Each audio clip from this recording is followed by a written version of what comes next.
Bonjour, c'est Annette. Et avec Uriel et Aline, dans cette vidéo, nous allons vous exposer 3 mouvements. Le baroque, le classique et le courant précieux. Je commencerai donc avec le premier courant, le baroque. De manière générale, l'on peut dire que le baroque est un mouvement littéraire et artistique commençant vers la fin du XVIe siècle, à peu près 1580, et se développant pendant toute la première moitié du XVIIe siècle, pour ensuite être supplanté par le classicisme, qui est le mouvement opposé, vers 1660.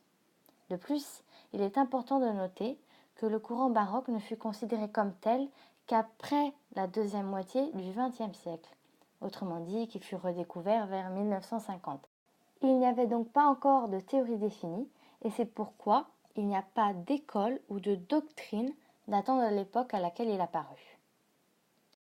Avant de commencer à décrire et analyser le mouvement baroque plus en détail, commençons d'abord par le replacer dans son contexte historique. C'est à cette époque que l'Église se scinde en deux, le catholicisme et le protestantisme. C'est ce que de nos jours l'on appelle la réforme protestante, qui donna d'ailleurs lieu à une guerre de religion dévastatrice. Le protestantisme prêchait la simplicité, l'austérité, le dépouillement et l'humilité. Et c'est afin de contredire et freiner cette nouvelle réforme que l'Église catholique met en place une contre-réforme qui sera en particulier diffusée à travers l'art baroque.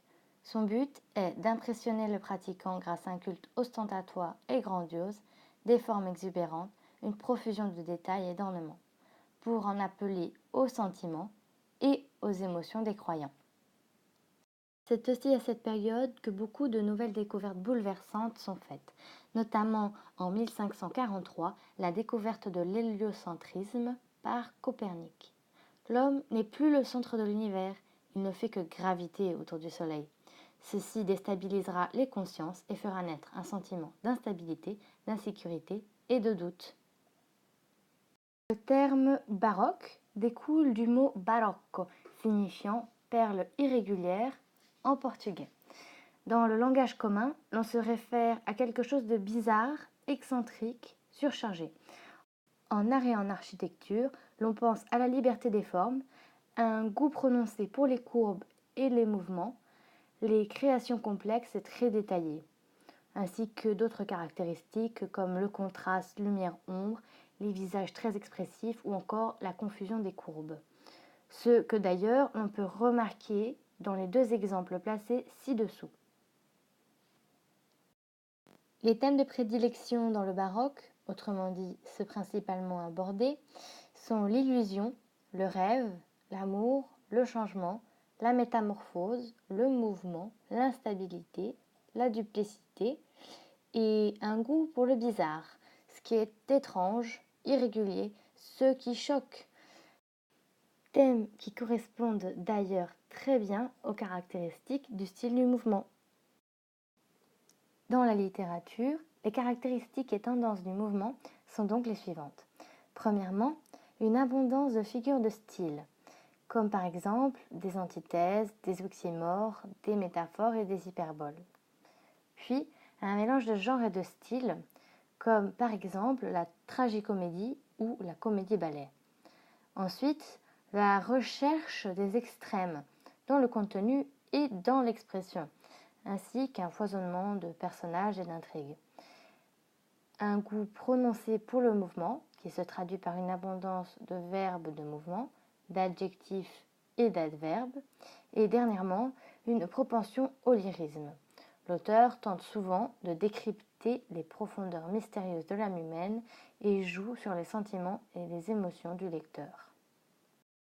Ces caractéristiques, nous pouvons les retrouver dans le texte suivant, qui est d'ailleurs un très bon exemple de texte de style baroque. Il est extrait du recueil de vers, paru en 1628, écrit par Pierre de Marbeuf.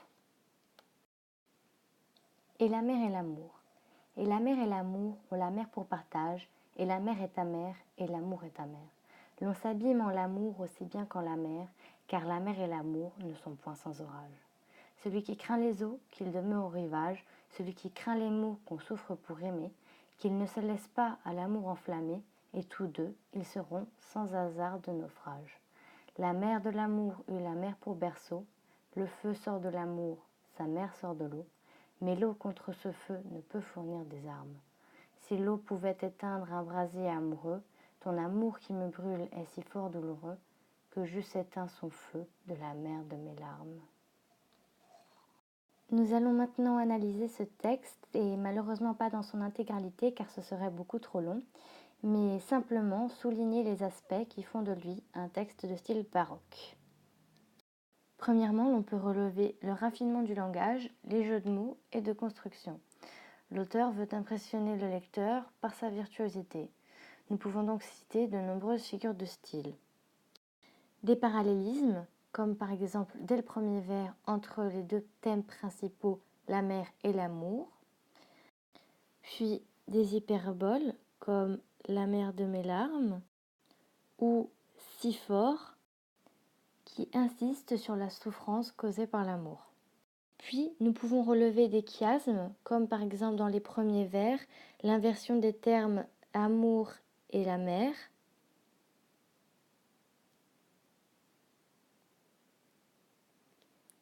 de plus, nous pouvons repérer des métaphores, comme par exemple celle entre l'amour et le feu, ou celle qui est dite métaphore filée de la navigation, des orages et du naufrage, dans les quatrains, qui évoque les dangers communs entre l'amour et la mer.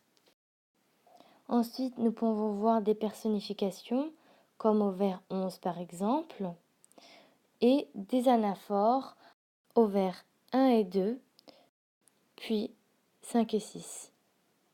En deuxième lieu, nous pouvons remarquer la musicalité extrêmement travaillée du poème à travers les différentes sonorités. Premièrement, par exemple, les homonymes, avec des mots de sens différents, mais de même sonorité, comme la mer et la mer. Puis nous pouvons voir aussi des paronymes, qui sont des mots de sens différents, mais de forme voisine, comme la mer et l'amour, les eaux et les mots, et les armes et les larmes.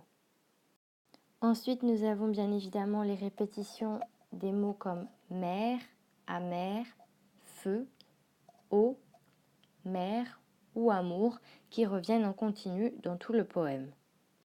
Et finalement, les allitérations comme celle en M due aux répétitions des mots mer, amer, mer et amour, et les assonances par exemple en OU. Un troisième point important est le jeu d'érudition. L'auteur, dans l'allusion mythologique à Aphrodite ou Vénus, en fonction de si c'est la mythologie grecque ou romaine, est désigné par la périphrase la mère de l'amour, c'est-à-dire celle de Cupidon ou Eros, est elle-même la déesse de l'amour, née de l'écume de la mer. Donc redondance entre les vers 9 et 10. Les deux éléments, l'eau et le feu, devraient donc être complices.